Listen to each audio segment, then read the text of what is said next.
भव अयं भावना मात्रः न किंचित परमार्थतः नास्ति अभावः स्वभावानां भावाभाव विभाविनाम। इसका भावार्थ है, यह जगत भावना मात्र है, परमार्थिक रूप से कुछ भी नहीं है, क्योंकि भाव रूप तथा अभाव रूप पदार्थों में स्थित स्वभाव का अभाव नहीं होता। अर्थात महर्षि अष्टावक्र कहते हैं, यह संसार वास्तव में वैसा नहीं है जैसा हमें दिखाई देता है। दिखाई तो देता है जैसी हमारी भावनाएं हैं, अर्थात जैसी हमारी मन की दशा होगी, जैसा हम सोचेंगे वैसा ही हमको ये संसार दिखाई देगा। अगर हम शराबी हैं तो पूरा संसार शराबी दिखाई देगा, अगर हम विद्वान हैं तो पूरा विद्वान समाज दिखाई देगा। इसलिए वह संसार को भावना मात्र कहते हैं। प्रत्येक व्यक्ति अपनी भावना के अनुरूप ही इस संसार को देखता है।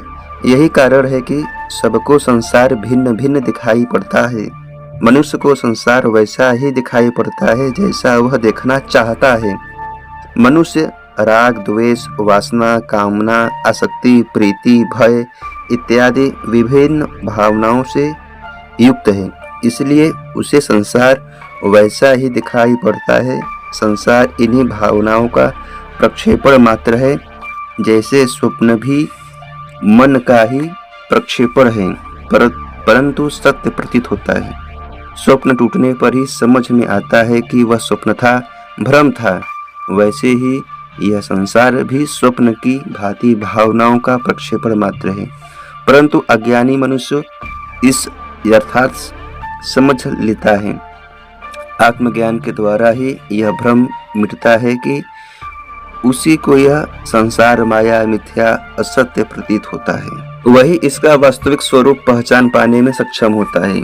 इसलिए ज्ञानी कहता है कि यह संसार भावना मात्र के अतिरिक्त कुछ भी नहीं है।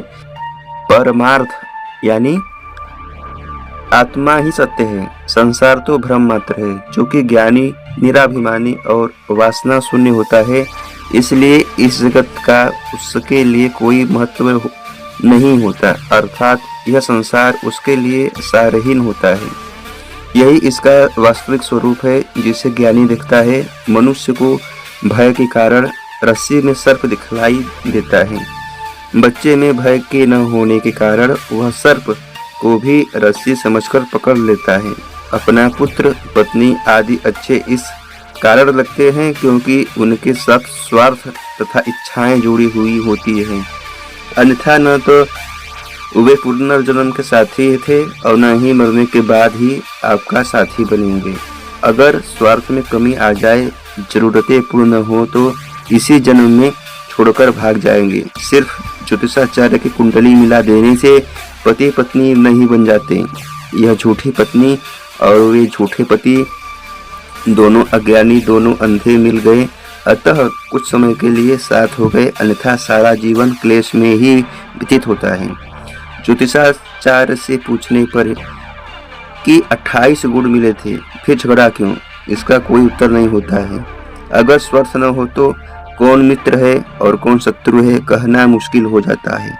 अतएव संसार भरोसे के योग्य नहीं है। जो स्वाभाविक रूप में सब में स्थित है, आत्मा भाव रूप है, वह यथार्थ है और संसार अभाव रूप है।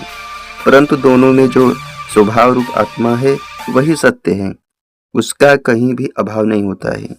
अन्य सभी अभाव स्वरूप होते हैं। इस सूत्र में भाव तथा अभाव दोनों के स्वरूपों की स्पष्ट झलक मिलती है। सूत्र 5वां है, न दूरम न च संकोचात् लब्धम आत्मनः पदम निर्विकल्पम निरायासम निर्विकारम निरंजनम। इसका भावार्थ है, यह आत्मपद दूर नहीं है, न ही संकोच से प्राप्त होता है, अर्थात न ही उसे किसी प्रकार की सीमाओं में बांधकर प्राप्त किया जा सकता है, क्योंकि यह निर्विकल्प है, अर्थात सभी विकल्पों से परे। निरायास यानी सभी प्रयासों से रहित है। निर्विकार सभी प्रकार के विकारों से परे और निरंजन है, अर्थात इसमें किसी भी प्रकार का दुख नहीं है।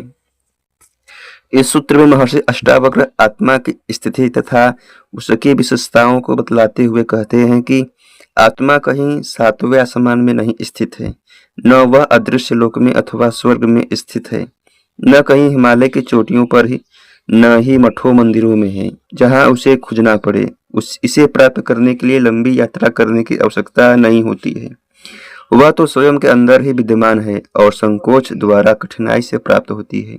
ऐसा भी नहीं है, वह तो सदा उपलब्ध ही है, सिर्फ नेत्रों को खोल कर देखने की आवश्यकता है। स्वयं की पूर्ण जागृत स्थिति के द्वारा ही उसे प्राप्त किया जा सकता है।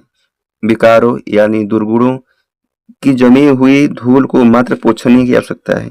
गंदे दर्पण को साफ करना मात्र है जिससे उसका आभास हो सके। विचारों के घनघोर मेघों के आवरण के कारण वह सूर्य दिखलाई नहीं पड़ रहा है।